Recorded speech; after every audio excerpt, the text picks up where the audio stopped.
Kipekee na kushukuru Mheshimiwa Dr. Mustafa Kamal Madbouly, Waziri Mkuu wa Jamhuri ya Kiarabu ya Misri, na ujumbe uliofuatana nao kwa kuja kujumuika nasi katika uzinduzi huu.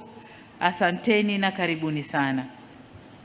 Ushiriki wenu unaakisi uhusiano wa karibu, urafiki na undugu wa muda mrefu kati ya Tanzania na Misri, ambao umeendelea kuimarika kupitia ushirikiano katika nyanja mbalimbali za maendeleo. Vile vile nashukuru kaka yangu Dr. Kinumi Adesina kwa kushiriki nasi katika tukio hili la kihistoria.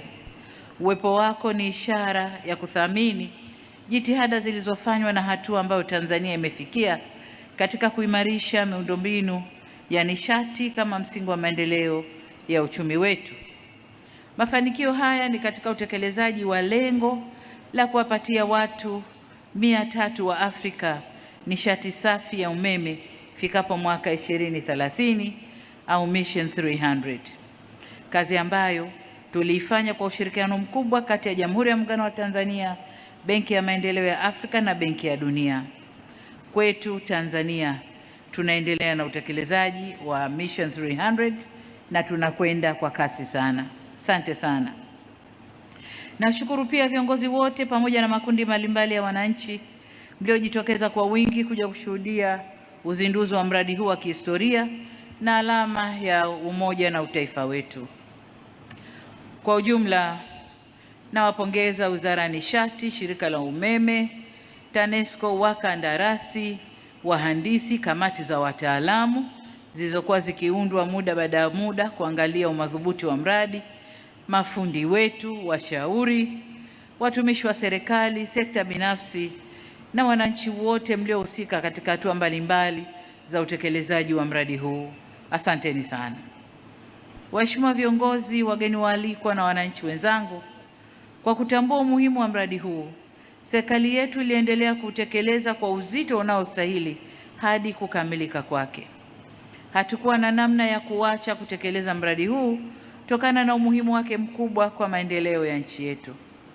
Hakika ni furaha kubwa kwetu sote kushuhudia kukamilika kwa mradi huu ambao kwa miaka mingi umekuwa sehemu ya mipango na jitihada za taifa letu ili kuhakikisha tunakuwa na nishati ya kutosha na ya uhakika kwa ajili ya shughuli mbalimbali za maendeleo na ustawi wa wananchi.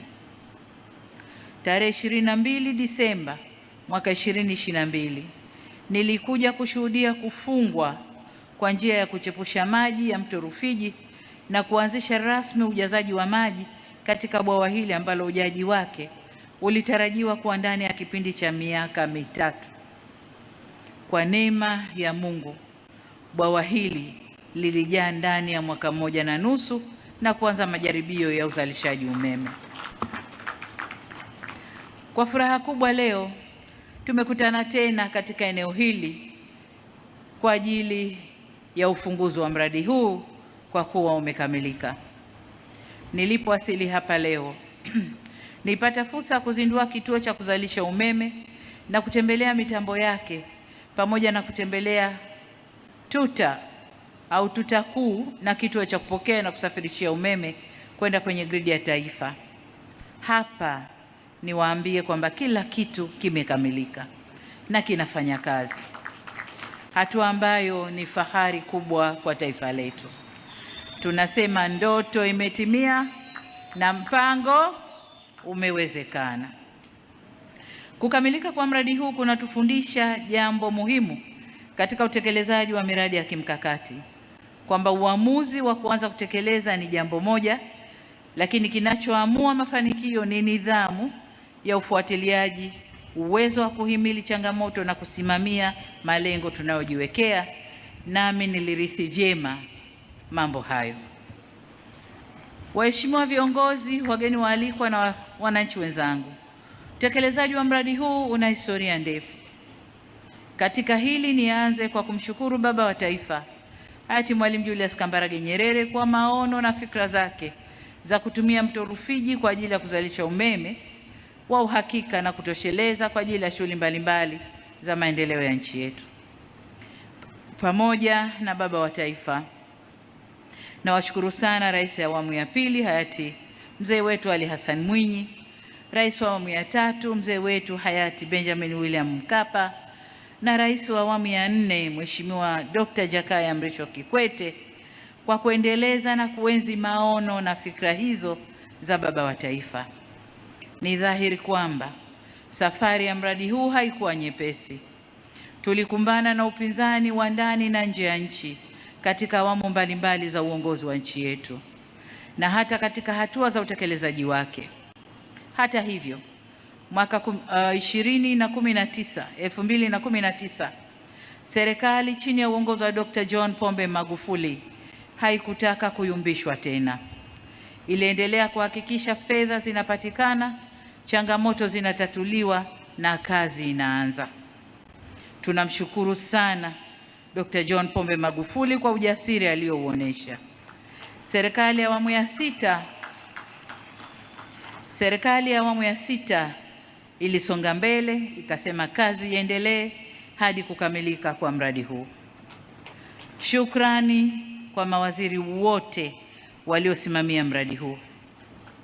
Profesa Muhongo, ndugu yetu Kalemani, January Makamba ambaye mimi naye tulipokea mradi huu kwa 33% na mpaka anatoka kwa 91%. Lakini vile vile naibu waziri mkuu mstaafu ndugu yetu Doto Biteko mheshimiwa, na sasa Mheshimiwa Deo Ndejembi. Tunawashukuru sana kwa juhudi mlizofanya mpaka mradi huu leo tumekuja kuuzindua. Swala la kuzingatia hapa ni kwamba tunapofanya maamuzi yenye maslahi kwa taifa, hatupaswi kukata tamaa kwa sababu njia ya kufanikisha imekuwa ngumu, bali tunapaswa kuwa na uthubutu na uthabiti wa kuyasimamia maono na maamuzi yetu ili kufikia malengo tuliyojiwekea na manufaa tunayoyatarajia.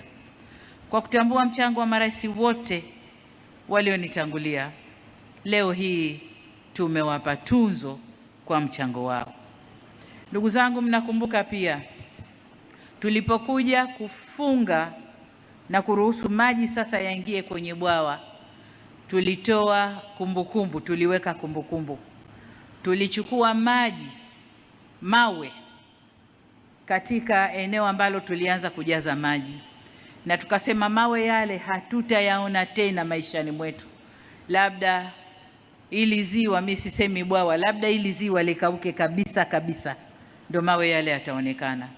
Lakini kwa kuwa mradi huu na umri wa miaka zaidi ya 100, mawe yale hayatashuhudiwa kwa generation 2 au 3 baada ya sisi kuondoka. Kwa hiyo tukachukua mawe yale tukayatoa zawadi kama ukumbusho wa eneo hili, na leo tumekamilisha, tumetoa tuzo kwamba mradi huu sasa umekamilika. Katika safari hii iliyokuwa na mabonde na milima, tulitembea pamoja na wenzetu, na hapa napenda kutoa shukrani zangu za dhati kwa serikali ya Jamhuri ya Kiarabu ya Misri chini ya uongozi wa Mheshimiwa Abdel Fattah el-Sisi kwa kushirikiana katika ujenzi wa mradi huu na kutukabidhi kampuni za Arab Contractors na Elsewed Electric kushiriki katika ujenzi wa mradi huu, kazi ambayo wameifanya vyema. Asanteni sana ndugu zetu wa Misri.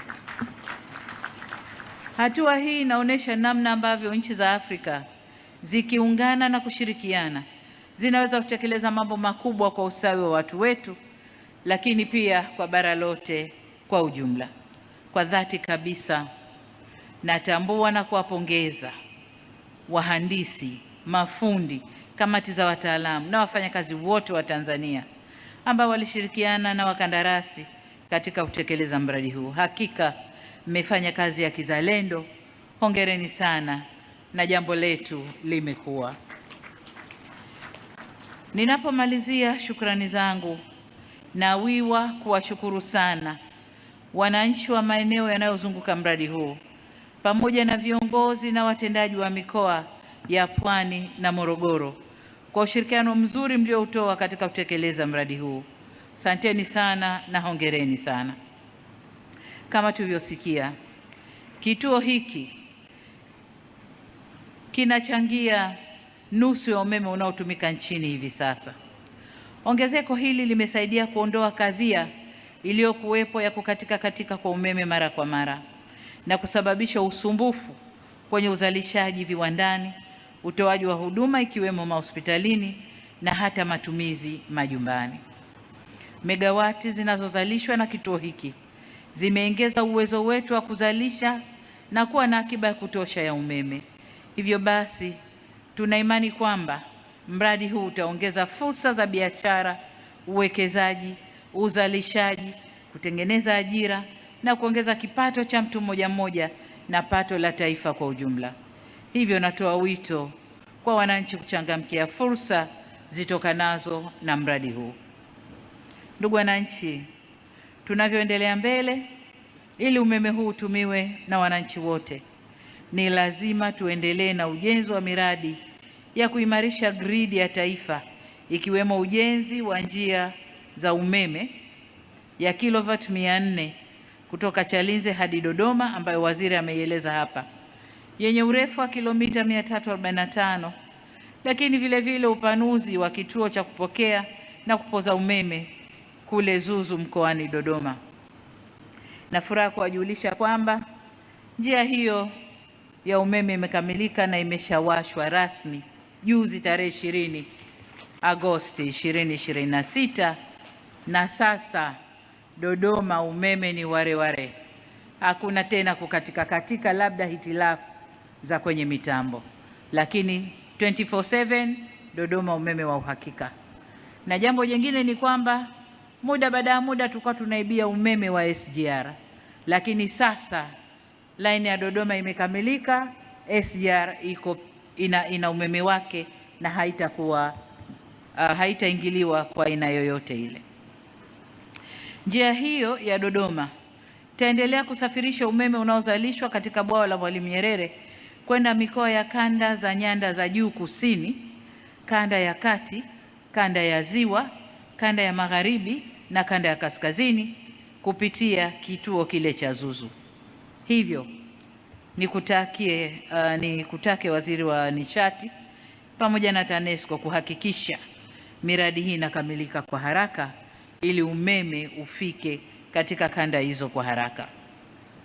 Pamoja na uwekezaji mkubwa tunaofanya katika ujenzi wa njia kuu za kusafirishia umeme, serikali imeendelea kupanua wigo wa upatikanaji wa huduma ya umeme kwa wananchi kote nchini.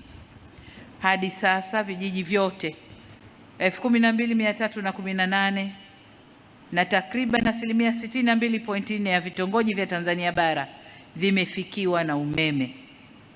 Dhamira yetu ni kuhakikisha nchi yote inapata umeme ifikapo mwaka 2030, na nadhani tutafikisha lengo hili kabla ya 2030. Nawapongeza wakala wa nishati vijijini REA kwa hatua hii nzuri, na niwatake kuongeza kasi ya kusambaza umeme katika maeneo yaliyobaki. Lakini pamoja nao tunawapongeza wadau wa maendeleo, African Development Bank na World Bank, nao pia wanatupa nguvu katika kupeleka umeme kwa haraka vijijini. Tunawapongeza sana. Sasa ndugu zangu, tutakapokamilisha kazi hiyo na tunavyoendelea kuvutia uwekezaji ndani ya Tanzania, mahitaji ya umeme yanaongezeka kuwa makubwa. Umeme tunaosema leo tuna akiba ya kutosha, pengine baada ya miaka 3-4 mbele akiba hii itakuwa haitoshi, na kwa maana hiyo tunaendelea kutafuta au kuzalisha umeme kupitia vyanzo vingine kama jua, upepo, thermal na vyanzo vingine ambavyo vitakuwa vinatosheleza kutupa umeme. Lakini mahitaji haya, kuna kipindi nilisikia minong'ono wakati tunasema bwawa limekamilika. Kuna watu walikuwa wanasema limekamilika lakini ni white elephant. Nilijitembo jeupe limelala halina kazi, kwamba hakuna matumizi kwa sababu hakuna njia kuu za kusafirishia umeme. Sasa ujenzi wa njia kuu ni kama nilivyoeleza, unaendelea kwa kasi kubwa na mradi huu ni mradi wa manufaa makubwa kwa taifa na sio white elephant. Ndugu zangu, ili mradi huu uendelevu kwa miaka mingi ijayo, tuna wajibu wa kutunza, kuhifadhi na kulinda mazingira pamoja na vyanzo vya maji vinavyoleta maji kwenye bwawa hili. Hivyo nitoe wito kwa wananchi wote kuhakikisha tunatimiza wajibu wetu. Niwatake Ofisi ya Makamu wa Rais, Muungano na Mazingira, Wizara ya Nishati, Wizara ya Maji na Ofisi ya Waziri Mkuu TAMISEMI kuratibu na kusimamia kwa karibu zaidi juhudi za uhifadhi wa mazingira na vyanzo vya maji katika maeneo yanayohusiana na mradi huu. Hiyo itafanya mradi huu uishi kwa miaka mingi zaidi. Nataka nizungumze jambo jingine hapa. Tumeanza kusikia taarifa kutoka Mamlaka ya Hali ya Hewa Tanzania kwamba miezi michache ijayo tutakabiliwa na mvua kubwa za El Nino. Niwaombe wakuu wa mikoa, wengi wenu mko hapa, wakuu wa wilaya na wakuu wa taasisi mbalimbali, kwenda kujitayarisha kuweka mazingira sawa ili mvua zile zitakapokuja zisilete maafa makubwa kwa wananchi wetu. Kwa niwaombe sana, tahadhari imeanza kutolewa, hatua zichukuliwe ili mvua hizi zisilete madhara kwa wananchi wetu. Kwa Watanzania wenzangu, sote kwa pamoja tushirikiane katika kuilinda miundombinu hii ambayo tumeijenga kwa gharama kubwa. Tusikubali wala tusitoe nafasi miundombinu hii kuharibiwa. Kamati za ulinzi na usalama mikoa na wilaya, shirikianeni na wananchi kwa kuweka mikakati mahsusi ya ulinzi shirikishi ili kulinda miundombinu yetu tunayoijenga kwa gharama kubwa, sio tu hapa, lakini kote ambako tunajenga miundombinu ya kitaifa kwa gharama kubwa. Kwa upande mwingine, Wizara ya Nishati na TANESCO na wataalamu wote mnaosimamia kituo hiki kuhakikisha mitambo hii inatunzwa vizuri ili itumike kwa ufanisi na kuleta manufaa yaliyokusudiwa. Wakati napewa muhtasari wa mradi huu, nimeambiwa wataalamu wote wanaoendesha mradi huu ni Watanzania. Ingawa wakandarasi bado wapo, lakini wataalamu wote ni Watanzania. Kwa hiyo Watanzania, huu ni mradi wenu, tunzeni kidumu. Waheshimiwa viongozi, wageni waalikwa na wananchi wenzangu, napoelekea kuhitimisha hotuba yangu, niseme kwamba mradi huu umethibitisha uwezo wetu Tanzania. Hivyo uwe chachu ya kusukuma miradi mingine ya kimkakati ili tuweze kujenga taifa thabiti na linalojitegemea. Na hapa naomba nisisitize jambo moja ambalo kila ninapopata fursa ya kuongea na wananchi huwa nalisema, nalo ni amani, utulivu na usalama wa taifa letu. Tunu hizi hazipaswi kutelekezwa au kutekelezwa na vyombo vya ulinzi na usalama peke yao, bali ni wajibu wetu sote. Niwaombeni sana ndugu zangu, tuendelee kuzilinda tunu hizi kwa kuwa ndio msingi wa maendeleo na ustawi wa taifa letu. Bila ya amani, utulivu na usalama ndani ya nchi yetu, tunayoyaona na kuyafurahia hayatakuwepo. Mwisho kabisa ni shukurani. Nashukuru Wizara ya Nishati na taasisi zote, lakini vile vile nashukuru sana Jamhuri ya Kiarabu ya Watu wa Misri kwa zawadi mlizonipatia. Zawadi hizi si zangu, ni Watanzania wote, ni za Watanzania wote, kwamba tumethubutu na tumeweza, na sote tunapaswa kujipongeza, na zawadi zile ni za watu wote.